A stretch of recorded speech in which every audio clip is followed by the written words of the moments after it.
Hello, BookTube, and welcome back to Garb August, the great BookTube event created by Ollie at Criminolly that gets us all reading trash in the month of August. I love it. I love Garb August. I'm a co-host this year. I read a lot of trash. I've read a lot of garbage for August. I read a lot of garbage anyway, though. As I point out on this channel, I read a lot of new releases, and a lot of new releases are garbage of one kind or another.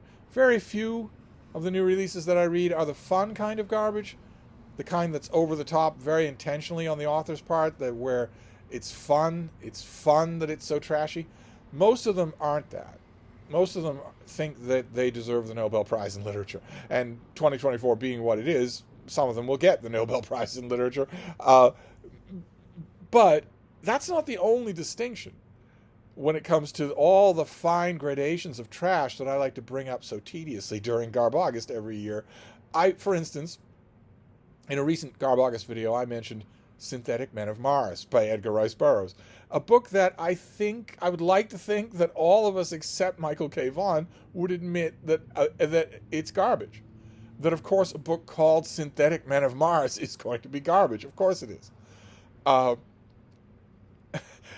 went back and reread Synthetic Men of Mars. Now, I've read that book hundreds of times, so I can't really see it with fresh eyes.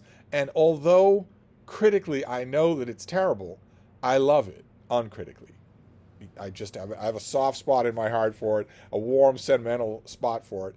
And so it was interesting to read it in the context of Garb August, because I'm trying to avoid ruffling feathers for Garb August. I'm trying to avoid reading things that people think are uncritically not garbage, that people think are real books. You notice that if I were being a snot about Garb August, then my reading list for the entire month would be full of Sally Rooney, James Joyce, Cormac McCarthy. And it's not. I'm not doing that because I know there are plenty of people who unironically think those things are really good. They don't think they're garbage at all. I'm trying to concentrate instead on stuff that we can all agree is garbage and sort through it accordingly. But Synthetic Men of Mars raised another question in my mind, which is what happens if I go back to a piece of garbage that I really like? A piece of garbage that I have a sentimental connection to of one kind or another. So I thought I'd try that again. I may try that a few more times. Garb August isn't even half a month old. So there's plenty more nights to read stuff. So I went and I did that again last night. I picked a book off the shelf that I have read many times, not as many times as Edgar Rice Burroughs, but many times, and it holds a weird place in my heart. I can look at it critically, and I can know that it's trash, but it'll never be the bad kind of trash for me, even though it's a lot worse of a book in many ways than Synthetic Men of Mars. The book that I picked is from 1977. It's An Idol for Others by Gordon Merrick, because you got to have something for the gays. And this is the story. This is a sudsy, over-the-top, melodramatic novel of a 50-year-old man named Walter Macon, who is a Broadway impresario. He is a Hollywood impresario. He is an amazing public figure as a producer, as a show producer. So much so that he is always being feted in one way or another in a public event of some kind. He was awarded Father of the Year for his two beautiful, strapping college-age boys. He has a lovely society wife, Clara. He seems to have it all. He has a chauffeur and with an air-conditioned car in 1977. Has a beautiful air-conditioned home. And he has a quirk, not to reference a title of another Gordon Merrick novel. He has a quirk, which is that every once in a while, around the edges, as he puts it, he likes to dally with men. Of course, not in the public eye, although Gordon Merrick does a good job throughout this book of conveying the fact that it isn't exactly out of the public eye either. That when it comes to Hollywood and Broadway, if you're a successful, handsome producer, it's not going to surprise anybody if that turns out to be something that you do on the side. And as a result of that, Walter Macon has left a long trail of broken hearts and broken men in his past, because he doesn't ever want it to be real. He doesn't ever want it to interfere with his life, with his storybook life. He doesn't ever want it to do that. But he also has lots and lots of flighty gay friends. Gordon Merrick. Well, there's a lot to be said about this figure, and I have not read anybody actually say it. Probably there's a lot of writing on this figure that I haven't seen, but the writing that I have seen does not.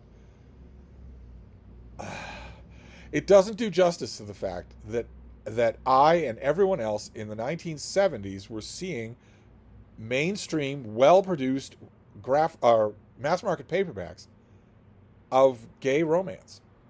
It doesn't do justice to that. I've never read an account of this author that really puts him where he belongs in, I don't know, literary history, cultural history.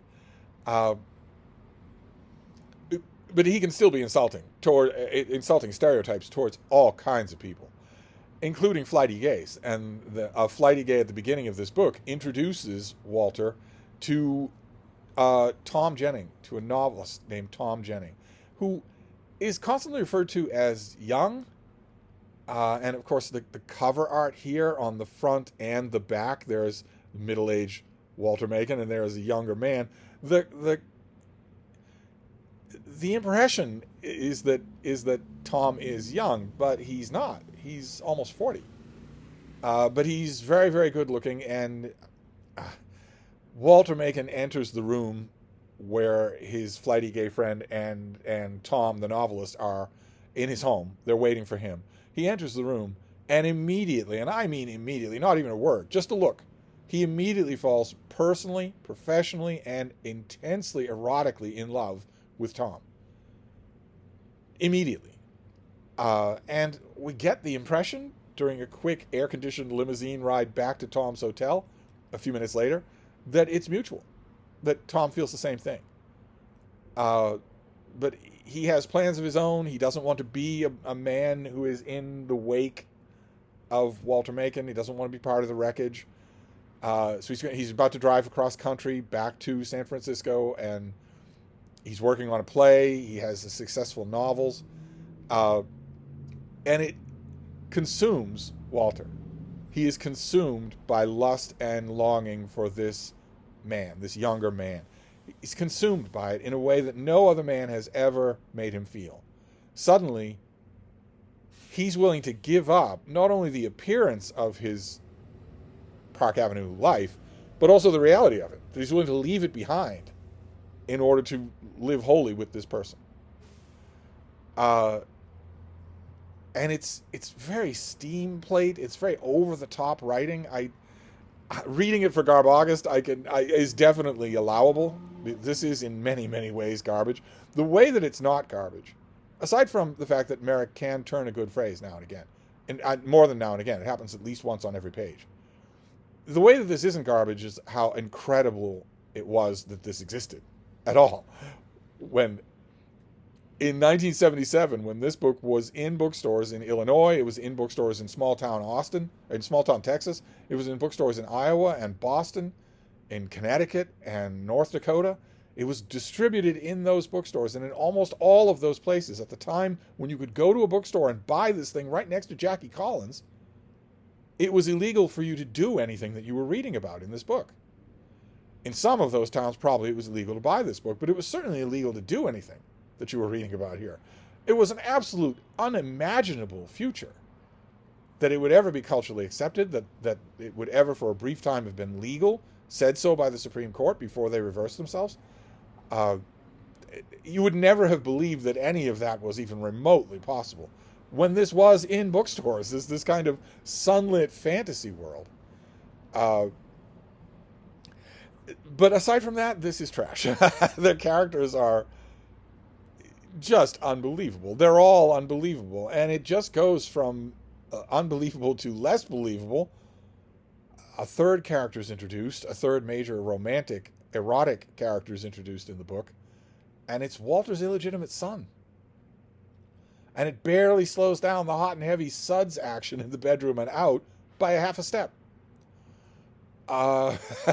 So it gets more and more complicated, more and more fervid and ridiculous.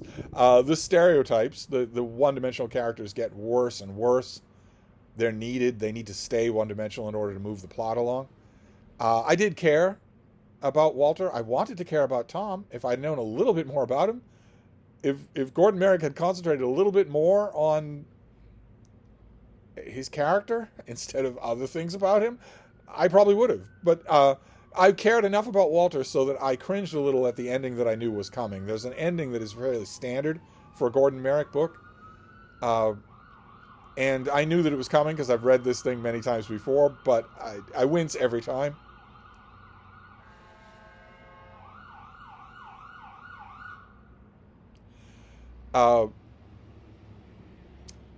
What was I saying? That noise was caused by the fact that 5 people in their cars said, it's just an ambulance. I'll wait for the light to turn. I don't need to pull aside. I'll just wait. Oh, right. No, this put things to the test for me in a good way. This was a good test of a certain kind of Garb August, because there's no way that I can say that this isn't garbage. Even though I enjoy it. I enjoy it despite all of its flaws. It's still trash. Now you couldn't write a novel like this today. I don't think you could.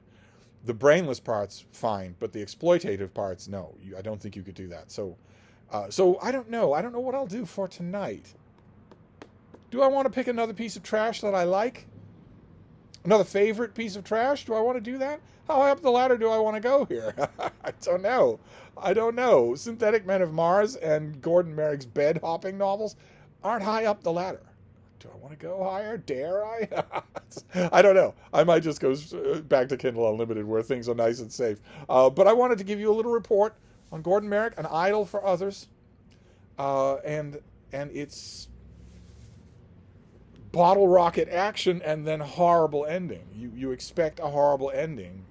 I can only think of one Gordon Merrick novel that really doesn't have anything like a tragic ending, and I think by no coincidence that's his most popular book, The Lord Won't Mind.